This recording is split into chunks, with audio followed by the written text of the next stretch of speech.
Hi, my name is Wesney.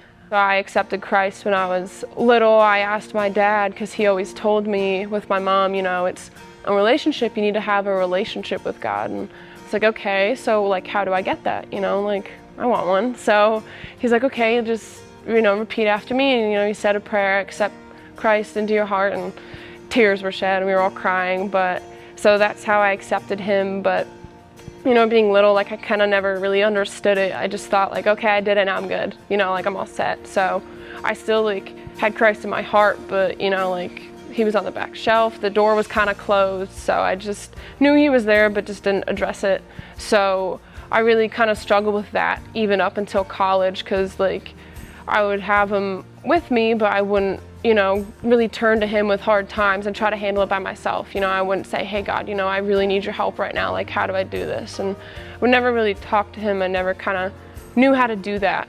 So throughout high school and college, I really grew in my relationship with him, and it was kind of a steady uphill with obviously, the hard trials here and there. So my sophomore year of college, my pop suddenly passed away. He was 76, and we all thought, healthy as a horse. So he was out chopping wood as he did every winter. And my dad called me because I was up at school for finals week, and he said, hey, Pop collapsed, they're taking him to the hospital. And I was like, oh my gosh, no way. He's always out walking his dog, out chopping wood, mowing the lawn, running errands.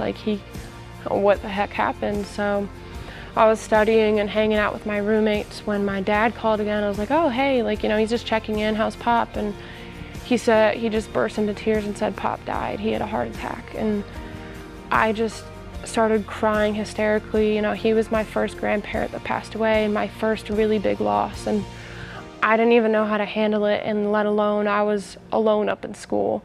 It was really hard for me because my whole family was here together, and I was just stuck for another week.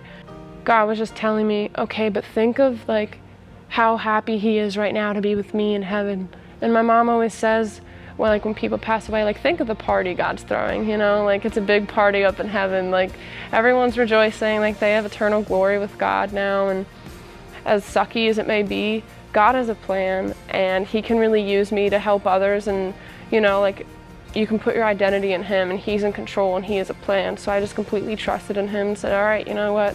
It's your plan, God, and you can use me to help others and to really help me grow and do it for you, because the glory goes to God. I can only do so much on my own, but through Christ, anything is possible. So ever since then, I went to FCA at my school, a Fellowship of Christian Athletes, and I started going every week. I have a great church up at school that I go to every Sunday, and I have wonderful friends who love the Lord just as much as anyone does, and we've really grown together, and it's just been so awesome to see that, all the trials he's put me through, there's still blessings in the trials, and he's still going to use me to grow from them and to grow more with him and with others, and it's just been so awesome.